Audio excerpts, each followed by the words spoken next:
అందరికీ నమస్కారం.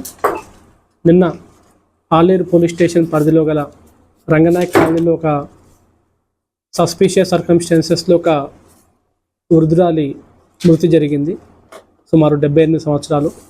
Lady bed పైనే ఉండి చనిపోవడం జరిగింది. సో ఆవిడ మెడ్లోంచి కొంత గోల్డ్, ఆవిడ వద్ద కొంత క్యాష్ మిస్ అవడంతో ఆ ఇన్మేట్స్కి కొంచెం డౌట్ వచ్చి వాళ్ళు పోలీస్కి ఇమ్మీడియట్గా 100 డయల్ ద్వారా ఇన్ఫామ్ చేయడం జరిగింది. పోలీసు వెంటనే అక్కడ చేరుకొని మొత్తం వెరిఫై చేసి సీసీ కెమెరాల ఆధారంగా ఒక సస్పీషియస్ వ్యక్తి ఆ పరిసర ప్రాంతాల్లో తిరిగి ఆ ఇంట్లోకి వెళ్ళి ఒక 4 నిమిషాల్లో మళ్ళీ బయటికి రావడం గమనించి అతన్ని మీద మొత్తం నిఘా పెట్టి ఈరోజు పట్టుకోవడం జరిగింది.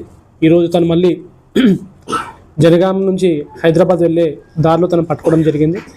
సో వివరాల్లోకి వెళ్తే ఎవరైతే ఈ సస్పెక్ట్ ఇప్పుడు అక్యూజ్డ్ దొరికాడో అతని పేరు శంకర్. ఇతను కూడా ఆ చనిపోయిన వృద్ధురాలికి దూరపు చుట్టమవుతాడు. అతను జనగాంలో డ్రైవర్ లాగా పనిచేస్తూ ఉంటాడు. అతను ఈ డబ్బు ఈమె తగిన గోల్డ్ డబ్బు తీసుకోవాల్సిన ఒక దుర్దేశంతో ఆ లేడీ ఉన్నప్పుడు ఒంటరిగా ఉన్నప్పుడు వెళ్ళి ఆ లేడీ గొంతు పిసికి చంపి ఆవిడ మెడలో ఉన్న గోల్డ్, ఆమె దగ్గర ఉన్న క్యాష్ తీసుకుని అక్కడ నుంచి వెళ్ళిపోవడం జరిగింది. అంతా కూడా 4-5 నిమిషాల్లోనే మొత్తం అయిపోయింది. సో సీసీ కెమెరా ఆధారంగా మొత్తం కూడా ఫుటేజ్ మనకు దొరకడంతో అతను చేసిన క్రైమ్ కూడా బయటపడడం జరిగింది. సో ఈ క్రైమ్ గురించి తెలిసిన వెంటనే స్పెషల్ టీం ఫామ్ చేసిన ఏసీపీ గారికి, సిఐ గారికి అండ్ ఎస్హెచ్ఓ రజనీకాంత్ గారికి కూడా సిపి రాచకొండ గారి తరఫున, నా తరఫున కూడా అభినందనలు. అండ్ ఈ ఈ ప్రెస్ మీట్ ముఖంగా కూడా అందరు కూడా మేము విన్నపిస్తున్నాము. ముఖ్యంగా ఎక్కడైతే ఏజ్ వాళ్ళు ఉంటారో ఐసోలేటెడ్గా ఉండకుండా, ఇప్పుడు ఈ లేడీని చూస్తే వాళ్ళ సొంత వాళ్ళు ఉన్నప్పటికీ కూడా కొంచెం ఐసోలేటెడ్గానే తన రూము, తన ఎంట్రెన్స్ అవన్నీ కూడా కొంచెం ఐసోలేటెడ్గానే ఉంది. కొంచెం పట్టించుకోవడము, కొంచెం కేర్ లేకపోవడం వల్ల ఈ అఫెన్స్ జరగడానికి ఆస్కారం ఏర్పడింది.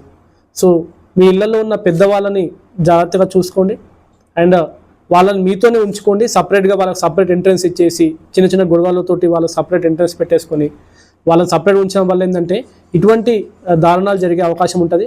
అండ్ మీరు సపరేట్ పెట్టిన విషయం ఖచ్చితంగా మీ చుట్టాలకు లేదా బయట వాళ్ళకు ఇంకెవరికైనా అఫెండర్స్కి తెలిసే అవకాశం ఉంటుంది. ఒంటరిగా ఉందని చెప్పేసి డబ్బు ఆశతోటి ఎంతటికైనా తెగించే అవకాశం ఉంటుంది. కాబట్టి ఈ ప్రెస్ మీట్ మీడియాతోటి నేను రిక్వెస్ట్ చేస్తున్నాను, అందరు కూడా కన్వే చేయండి. మీ ఇంట్లో ఉన్న పెద్దవాళ్ళని గౌరవించండి, వాళ్ళని మీ దగ్గరే పెట్టుకోండి, వాళ్ళని ఆలాపాలన చూసుకోండి. దాంతోపాటు వాళ్ళకి సపరేట్గా ఉంచేసి వాళ్ళను ఐసోలేటెడ్ పెట్టకండి.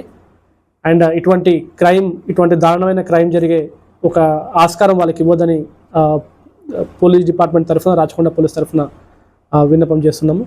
ఈ క్రైమ్లో చాలా మంచి వర్క్ చేసిన HC Satyanarayana and PC Shekhar and Mahesh, వీళ్ళందరికీ కూడా సిపి గారి తరఫున అభినందనలు అండ్ చిన్న రివార్డు కూడా ఇస్తున్నాము.